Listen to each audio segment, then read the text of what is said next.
એક ભાઈએ છૂટાછેડાની અરજી કરેલી, તે કોર્ટમાં કેસ આવેલો. તો મેજિસ્ટ્રેટ સાહેબે એને પૂછ્યું કે તમારે છૂટાછેડા લેવાનું કારણ શું? તો કે સાહેબ, મારી પત્ની 1 વર્ષથી મારી હારે બોલી નથી. તો મેજિસ્ટ્રેટ સાહેબ કે હજી 1 તારીખ આપું છું, વિચારીને આવજે, આવી પાછી જળશે નહીં. તમે જોજો, આમ કોઈના જીવનમાં ખરાબ સમય આવે ને ત્યારે કુટુંબ, સગા સ્નેહીઓ બધા એની પાછળ ઊભા રહી જાય. કોઈ પણ માણસનો ખરાબ સમય આવે ત્યારે કુટુંબ, સગા સ્નેહીઓ બધા એની પાછળ ઊભા રહી જાય છે. આ વાત તમને માનવામાં ન આવે તો કોકના લગ્નના ફોટા જોઈજો.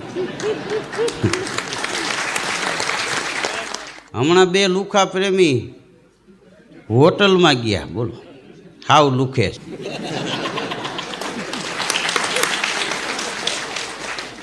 હા, તે જઈમાં પછી ઓલા એ છોકરીને કીધું કે બકા અડધું બિલ આપી દેશું ને, કોઈને નડે નહીં. અને બકા ભલે ને બકલ વેચતા હોય. હા, લોભિયાના છોકરાને એક દી ભૂત વળગ્યું. કાનજી ભૂટા બારોટ એક દુઓ કહેતા કે ભૂત ભુવા ને ડાકલા ત્રણેય તૂતે તૂત, વળગે છે વસુધા વિશે ઈ તો ભોળા જનને ભૂત.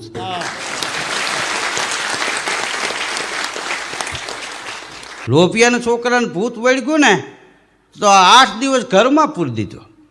5મે દી ભૂત ભુવા પાસે ગયું, ઈ કે આમાંથી મને કઢાવો. એક ભાઈ હાવ ઝીણા આવડા વાળ કપાવી નાખેલા. હા, તો કોઈએ પૂછ્યું કેમ હાવ ટૂંકા વાળ કરી નાખ્યા? તો કે એવું છે, વાણંદની દુકાને વાળ કપાવીને મેં 50ની નોટ આપી, એની પાસે 10 રૂપિયા છૂટા નહોતા, તો મેં કીધું 10 ના વધારે કાપી નાખો.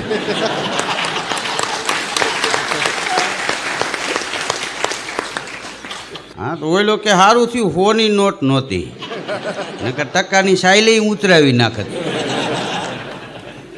હા, આપણી ભારતની મહિલા ક્રિકેટરો વિદેશમાં ક્રિકેટ રમવા ગઈ. હા, રમવા ઉતરી ભારતની મહિલાઓ, તે 50 ઓવરમાં 300 રન કર્યા. પછી વિદેશની મહિલાઓ રમવા ઉતરી, આપણા ભારતની મહિલા બોલિંગ કરતી હતી, તો વિદેશની મહિલાઓએ 20 ઓવરમાં 200 રન કર્યા. આપણો 12મો ખેલાડી સાથે ગયો હતો ને, એને એમ થયું કે આપણે હારી જાવું. પછી બોલિંગ કરતા તો એ બેનને એક ચીઠીમાં કાંઈક લખીને દેવો અને એવી બોલિંગની હટાહટી બોલી, 2 ઓવરમાં બધાય આઉટ. ભારતની મહિલા ક્રિકેટરો જીતી ગયા અને પ્લેનમાં આવ્યા ડાણા કરતા અહીં ભારતમાં. એરપોર્ટે ઉતર્યા ત્યાં તો પ્રેસવાળા, મીડિયાવાળા, ચેનલોવાળા માઇક્રોફોન લાંબા કરીને એ લેડીઝ ક્રિકેટરોને પૂછતા હતા આપણે કેવી રીતે જીતા? તો કે 12મા ખેલાડીને પૂછો. 12મા ખેલાડીને બોલાવીને પૂછ્યું કે આપણે કેવી રીતે જીતા. પછી એને વાત કરી કે આપણી મહિલાઓ પહેલાં રમવા ઉતર્યા, 50 ઓવરમાં 300 રન કર્યા. પછી કે વિદેશની મહિલાઓ રમતી હતી, આપણા મહિલા બોલિંગ કરતા હતા, 20 ઓવરમાં એ કે ઓલા લોકોએ 200 રન કર્યા ને, ત્યારે 12મો ખેલાડી કે મને એમ થઈ ગયું કે આપણે હારી જાવું. પણ જે બેન બોલિંગ કરતા હતા એને હું ચિઠ્ઠીમાં લખીને દેવો કે સામે તમારા સાસુ ઊભા છે એમ માનીને ઘા કરો.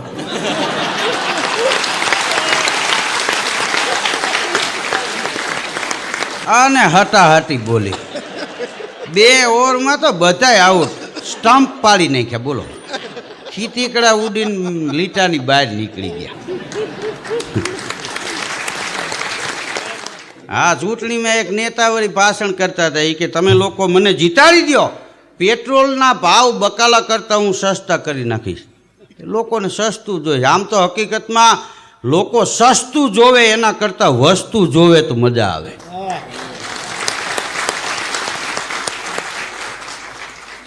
મને જીતાડી દો કે પેટ્રોલના ભાવ બકાલા કરતાં હું સસ્તા કરી નાખીશ. તે જીતાડી દીધા. હા, પછી એ તો દિલ્હી વયા જાય. વાહે એના બેનરો લઈને અહીં ફર્યા હોય, કીરે એને ઘખલાવે બધાય કે નેતાને ફોન કરો.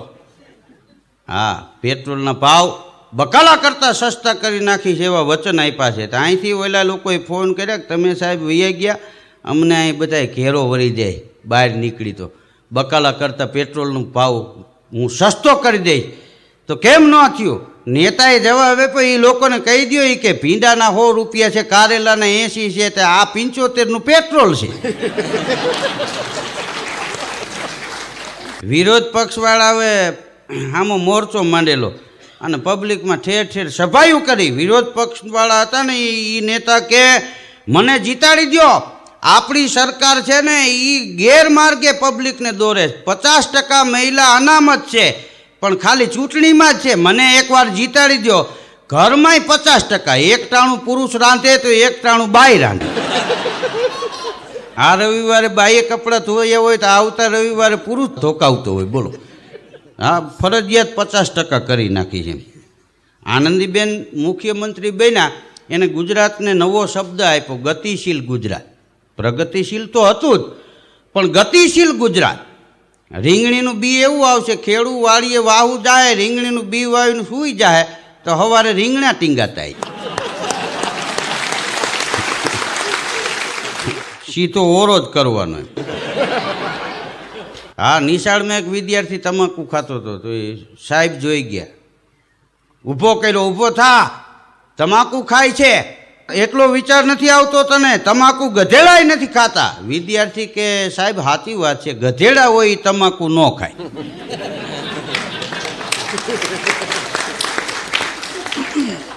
અહીંયા પાણીના ટેન્કર ઉપર એક દી લખ્યું હતું ગંગાજલ વોટર સપ્લાય, અને નીચે લખ્યું હતું આ પાણી પીવા લાયક નથી.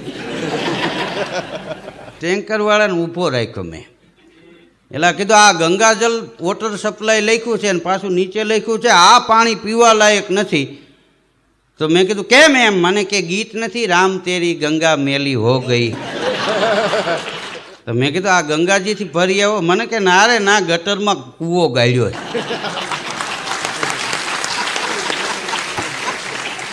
હા, એક દી એક બેન એના છોકરાને નવડાવતા હતા, હાબુ દે ને રેતી કહે ને નાળિયેરના છાલોતરા કહે ને આ અસલ નથુડા જેવો થયો, નથુડા જેવો થયો, પાળો ભેગો થઈ ગયો આખો. હું ગયો એટલે મેં કીધું આ બેન નથુડો કોણ? મને કે આનો બાપ. હમણાં એક ભાઈએ છોકરાને કીધું એ કે આ સફેદ ચડી અને ખાખી થીગડું કેમ માર્યું? તે છોકરો કે એવું નથી, સફેદ ચડી ને ખાખી થીગડું નથી, ખાખી ચડી અને સફેદ થીગડું છે, ચશ્મા પહેર કે. મેં એક ભાઈને એક દી પૂછ્યું, કીધું સુખાભાઈ માણસ કેવા? મને કે માણસ લાખના પણ અત્યારે 30,000ના છે. તો મેં કીધું એમ કેમ? મને કે 70,000 અઠવાડિયાનું કંઈ લઈ ગયા છે, તે 8 વર્ષ થયા હજી આવ્યા નથી, એટલે અત્યારે એની કિંમત 30,000 જ ગણાય.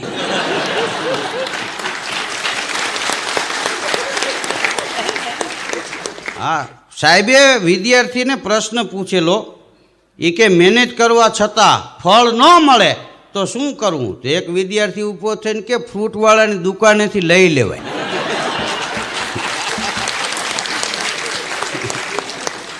હમણાં એક ભાઈનું મોટું ભેગું થઈ ગયેલું તો ખુલે નહીં, આમ આમ હાન કરે, આમાં આમ.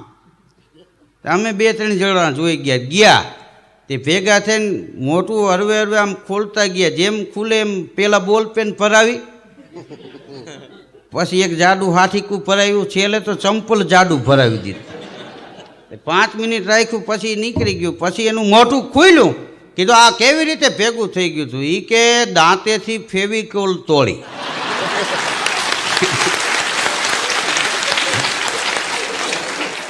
એ કે આ હસ્તમેળાપમાં રાખવાની જરૂર એમ.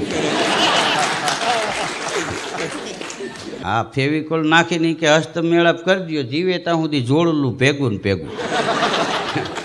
હા, એક ભાઈ એના પતિને કે તમારી ઉપાધિમાં હું અડધી થઈ ગઈ અને બળી બળીને રાખ થઈ ગઈ. તો કે થોડીક રાખ રાખજે, વાસણ ઉટકવા થાય.